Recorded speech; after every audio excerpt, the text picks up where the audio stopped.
At your agency, if you have one, so they can come for me. Let me be here as a leader of the associations. Greetings, members of the press. My name is Julie Kabogo, Vice Chairperson, Kenya Association of Private Employment Agencies. So we are here to really bring light to the happenings that have been going on in regards to this industry of labor migration. So now, especially about the video that has been going around, we are very disappointed. We are very, very disappointed. And it has triggered so many statements from leaders here and there, from parliamentarians, which have also boiled up to some issues. Now we have girls in distress. One simple statement like saying, we will ban the travel of girls from Kenya. Do you know what that does? What happens is, if you ban the ones who are here to travel, they're not the ones suffering. So if you throw away the ones that are there, what happens? So if you ban us from going, then we leave the ones that are there, then what happens to them? So the first action should be, if there is distress, can we bring back all Kenyans? If we are truly, truly distressed, banning people from going is not going to help. If we really want to help our people, and there are those that are in distress, let's bring them back. It has never been a solution. Accidents happen every day. Do we stop going to work because roads have accidents? No. We really look at, if it's speeding, then let's put roadblocks. Let's control this. So we need to find out what is the problem. Then let us work on the issues arising. So leaders, please, let's be very cautious about what we say. This, whatever comes out of our mouths, affects very many people. I want to highlight something on what the court boss said. He has been very focused on this industry, and I am very disappointed. I, on behalf of our agents, do you know how much a watchman earns in Kenya? Around 8,000. That is a highly paid watchman in a company, uniformed. Do you know how much the security people we deploy earn? Working 12 hours? Yes, they work, here they work 12 hours a day. Those ones work 8 hours, from there it's overtime. They don't earn anything short of 66,000 with a lot of benefits. So are we happier to just have people sitting around here, or should we deploy our people there to take care of the welfare of those we have deployed? The Philippines is exporting labor. As we want to concentrate on coffee, have you seen the weather? There is drought all over here, but we have people sitting here. Why don't we send our people there? Can we have more consulars to take care of the welfare? Yes. Instead of us, now we just want to sit and hide in a cocoon and say we'd rather stay here. Do you know why, when there are girls who are brought back in the airport, there are others who are going? Because they have sisters there, they have relatives, they have friends there. They will ask you, I believe you members of the press have interviewed girls who are on their way out while others are being deported. You ask them, why are you going? My sister is there. They have been there. So they have true stories, and that's what motivates them to go and work. So I will ask for the support. Let us stop creating this notion of making it look like it's a bad thing. We have very many success stories, which we will share also with you. Let us send some positivity as a media. We have a lot of impact. Because what we are doing is now creating an enmity between Kenya and especially Saudi Arabia, which is wrong. Because now they will hate our people for what we do to them. Are we making this better? We are just making the situation worse than it already is. Another thing I want to comment on is these NGOs, like Haki Africa. We know they earn money from sad stories, but it is important to do due diligence. We have, for instance, a girl who was died in Saudi Arabia. She was stabbed by her fellow Kenyan over a man. Will that story come that way? No. You will all be at the airport because she did not go with a visa to go and do whatever she was doing. Do you know that there are brothels in Saudi Arabia? And do you know sex sells there because it's prohibited? So here we'll be running and saying the agent that took her is responsible. That is not true. We have Kemboys. They even have a name. We have Kembois, they have their own villages. There is Karatina. My people, you can name all the agencies. They have their own villages there they have created. They have nightclubs, they have all these things. But now, when they kill each other, the visa that took you, whoever took you is responsible. It's very unfortunate, and we are calling on the government to involve us. We have no jurisdiction outside this country as agents. As companies, rather, recruitment companies. We have no jurisdiction. So we are calling on President William Ruto. Can you please, don't look very far for consulars to represent us there, who will take care of the welfare of the girls. As we will do it, we do it with only our potential. We also send, we partner as companies and have employees there to look after our girls. What if you give us a whole consulate? We will take care of this. So kindly, let me allow my fellow recruiter to make his statement. Habari zenu watu wa media. Mmekuja, tumewakaribisha, asante sana. Hii kitu mkiona nacheka ni kitu rahisi sana. Very simple. For me, I've been working in Saudi Arabia for 10 years. So I know from A to Z about Saudi. Na hii mambo inakuja kuambiwa ya kwamba Mwarabu anatesa, Mwarabu anafanya nini? Actually, you need to do investigation first before you do anything bad. Saudi, nikienda huko, I was a houseboy. I was a houseboy and then I was promoted to be a house driver. From a house driver, nikarudi Kenya. Mnajua kuna kampuni inaitwa Almarai. Almarai is the World Integrated Dairy Company. Imeajili wa Kenya wengi sana. Kuna ma-veterinarians, kuna ma-senior officers wako huko. Wanafanya kazi. And they are earning a lot. So, hii kitu ya mateso ya Saudi inaweza malizika. The president ama the parliamentary group walifanya kitu inaitwa safe houses. Safe houses ndio tu itasaidia hii maneno ishi. Safe house ya kwanza ikuwe Jeddah. From Jeddah ingine ikuwe Damam. From Damam ingine iweko Hail. From Hail ingine iweko Sakaka, Al Juaf. Kamisimsheti. Jizan huko chini kabisa. Okay? Maka, Madina. Msichana akitoka huku Kenya akienda Saudi, asiende kwa Mwarabu, asiende kwa agent. Anafaa kwanza embassy ya Saudi, wanakaa tu chini, hakuna kitu wanafanya. They are doing nothing. Msichana akitoka hapa anafaa kuingia kwa embassy kwanza. Ana report na anaandikwa amefika. Kutoka hapo anajulikana unaenda wapi. Nafaa kuenda Madina. Kuna safe house iko Madina, and that is what Filipino does. Safe house yenye iko Madina wanampokea msichana. Kwa hivyo Mwarabu atamuendea wapi? Atamuendea kwa safe house. Huyo Mwarabu atajua hao watu he is or she is totally protected. Okay? So kutoka hapo msichana akiwa na shida anafaa kupigia safe house simu. Akipigia safe house simu, now safe house inaenda mpaka huko ndani. Wanaenda kujua ni nini inaendelea. Let me tell you, Saudi is not a kitchen. Atutaangalia hivi na uangalie hivi na uangalie. Saudi is like East Africa, na tuongezee Southern Sudan. Ni kubwa sana. So embassy haiwezi shughulikia watu wote. Na ndio maana tunahitaji safe houses. And the agencies who are here watashikana na serikali isichukue watu kutoka na huko nje. Edeni mchukue watu wenye wameenda huko. Mtu mwenye anajua msichana, ukisikia msichana ameteswa ama msichana amepiga simu, it must be serious. Msichana anaweza enda kaa kwa nyumba ya Mwarabu for 2 years na mtu asijue kama kuna msichana ako huko. The other thing, nataka kuambia agents wako hapa. Take any call from a girl as a distress call, hata kama ni salamu. Msichana akitoka hapa, akifika huko, anaambiwa shagara, ajui shagara ni nini. Tari ajui ni nini. Unajua Waarabu wanaongeanga na so msichana anasema haki ya Mungu niliambiwa nimekuja kuteswa na nimeanza kuteswa. Kumbe alikuwa anaitwa. Hizi shule wanaenda kusomeshwa Kizungu, Waarabu ajui Kizungu. Waarabu wanakuambianga salary come no come. Ajui, na saa hiyo wanaenda shule kufunzwa Kizungu. Mtafute wasichana wenye wametoka huko Saudi na wanajua Kiarabu. Ndio at least msichana akienda huko anaambiwa salamu alaikum, hiyo ni salamu. Shai ni shai.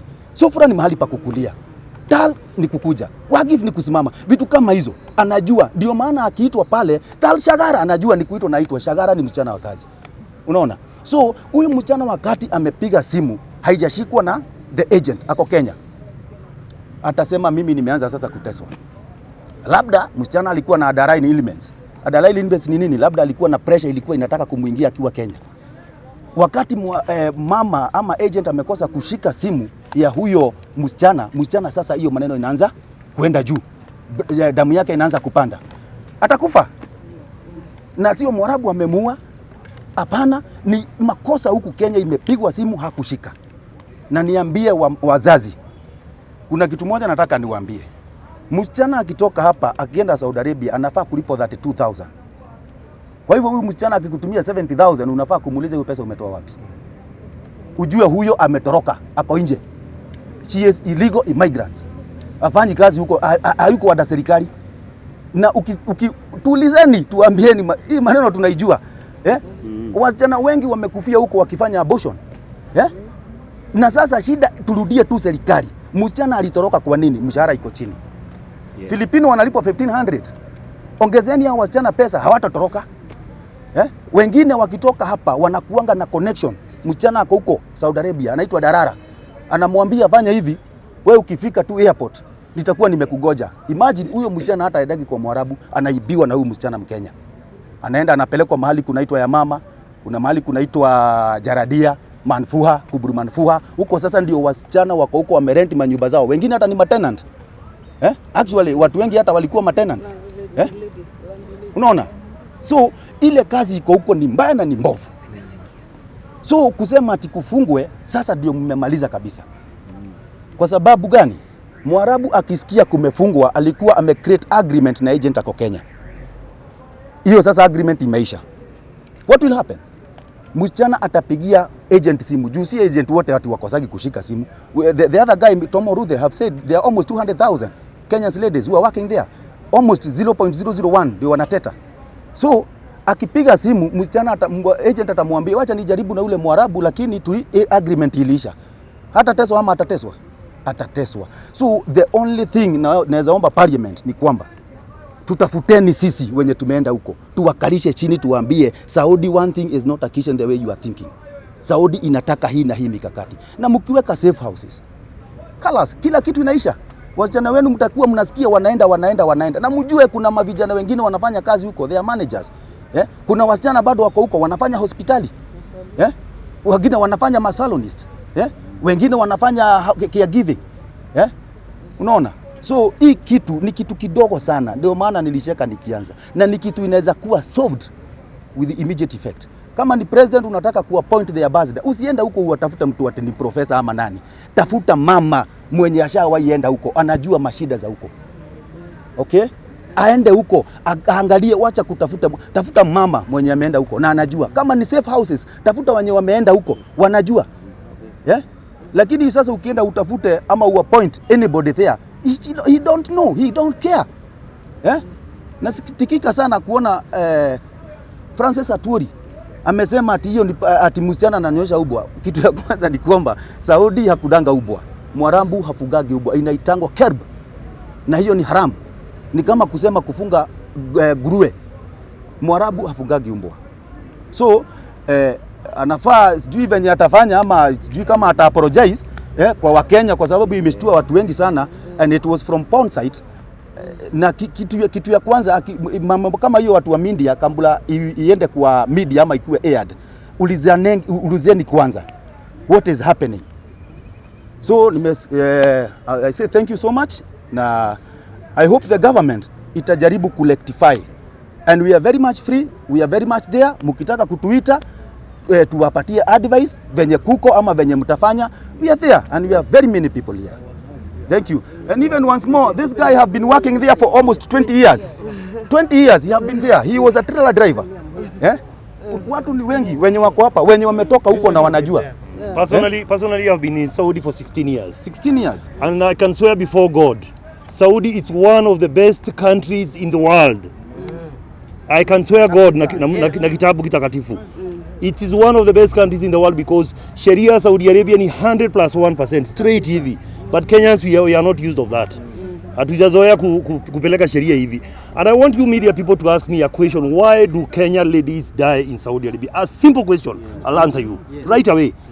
Why do Kenyans ladies die in Saudi Arabia? Yes, CHANZO, tell us. I want to ask you a question before I answer the question. Why do a number of girls is higher than gents? Wanaume namba yao ni iko chini kuliko ya wanaume, ya wanawake. Hamjawahi jiuliza hivi? Kwa nini hii nchi ya Kenya iko na serikali na inasafirisha, tunasafirisha wasichana huko, wasichana wasafirishwa Saudi Arabia each and every year, tunasafirisha wasichana. Hii nchi iko under UN. UN inajua tunasafirisha wasichana na inajua wasichana wanakufia huko. Why? Kwa nini serikali haisimamishi? Kwa nini UN haisimamishi? Because they have done their diligence yao, na tukapatana na sisi huko, tukawaulizwa kwa nini wasichana wanakufa. Tulikaa chini na wao, tukakaa chini na Senate, tukakaa chini na Ministry of Labor huko, tukakaa chini na embassy, na tukawaelezea kiini cha sababu cha wasichana kufa. Wasichana wakitoka hapa, wakifika huko wanaendaka na simu kama hii, simu ya mtandao. Wakifika huko wanaingia kwa groups za Kenya working in Saudi. Yes. Kwa mfano ni wewe, una msichana ambaye ametoka kwenye Githurai ama pali popote ama kijana. Mnapatana kwa mtandao. Anakuiba kutoka kwa ile nyumba umeenda. Ile nyumba umeenda unapewa 36,000 Kenya shillings. Anakuambia huku nje utapata 72,000. Na ni kweli unapata hiyo pesa. But document na mambo zote unaziwacha kwa hiyo nyumba. Ukitoka nje unakutana na wanaume, si Waarabu, wanaume wa Kenya, sisi. Ndio tunawapachika hawa wasichana mimba. It's not a secret. Sababu msichana ni wetu, ni wa kwetu, tunapata urafiki. In Saudi Arabia there is no shortcut kwa sheria. Hii dawa za kupanga uzazi, it is prohibited 100+1. Protection hakuna. Ukipata mimba wewe ni it's up to you. Na lazima tuendeleze hiyo maneno. And I'm sorry to say this in front of media. Ukipatana na mwanaume huko mkifanya usharati na yeye upate mimba, it is up to you. Huwezi pata mtoto kwa hospitali without documents na huwezi toa mimba. So dakika ya mwisho huyo msichana ana decide kutoa hiyo mimba. Ukidecide kutoa hiyo mimba, I want to give you three samples. Msichana huyu pengine hajawahi zaa hapa Kenya. Ni mara ya kwanza kwenda huko na ni mara yake ya kwanza kupata mimba. Akipata mimba akiwa ni mara yake ya kwanza, anaambiwa atoe hiyo mimba na miezi 4. I want to ask you, will she survive 4 months pregnancy? No. She will not survive, she will die. Unashika? Number 2, unakuta huyo msichana hapa Kenya amepata mimba na yeye amefanya CS hapa. Mara ya kwanza amepata watoto wawili na njia ya CS. Anaambiwa sukume mimba ya miezi 4. Itatoka? She will die. Number 3, amepata mimba hapa huko na amezaa hapa watoto wawili na njia normal. Akifika huko, akipata mimba, anaambiwa atoe hii mimba ya miezi 4. Hata succeed kutoa hiyo mimba, lakini placenta itabaki kwa tumbo. Huyo msichana anakufa.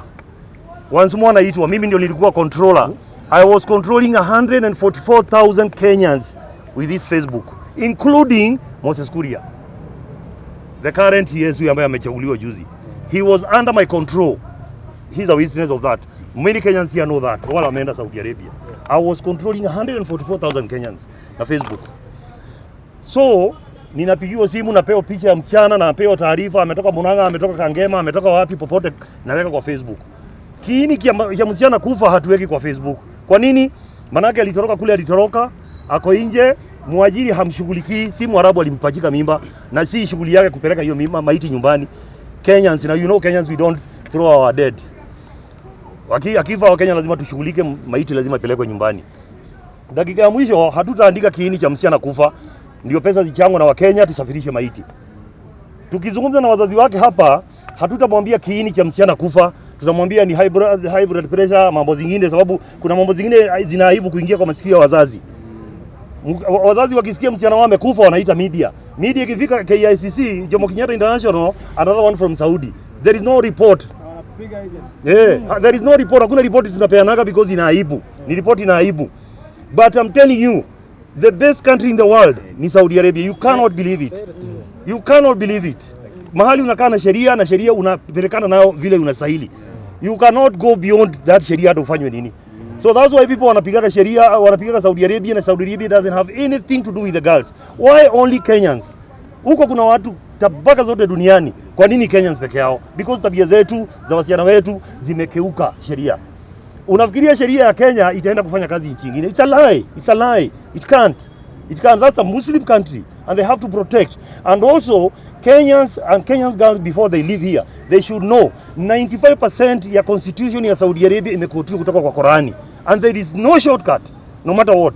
95%, I'm not a Muslim, I'm a Christian and I know that. 95% of Sharia ya Saudi imekotiwa kutoka kwa Qurani. Na haibadilishagwi even a point hivi, haibadilishagwi. Lakini Kenyans wanataka tukifika huko tubadilishe. It can't work. It can't. So you should know, I want to make a program with one of the media service, polepole nikiwa hakuna haraka. Niwaelezee kwa kini, ndio wasichana wakitoka hapa wajue wakitoka hapa wanaenda wakifanya nini. Wanaenda kufanya kazi ama wanaenda kufanya mambo zile tunafanyaga hapa kwetu. Hapa kwetu we have all the freedoms. Hata mtu anatoaga mimba 4 na there is no problem. Nowhere you will be taken. Huko jaribu kutoa mimba moja, my friend, you are a killer. I have a lot. Mimi kutoka niende huko nimesafirisha wasichana 16. Maiti nimesafirisha wamepokelewa hapa na vijana 3. Ask yourself why. Hao vijana 3, wawili ni accident, mmoja alianguka kwa swimming pool. He is a witness of that. And many girls here ambao tumefanya kazi nao huko.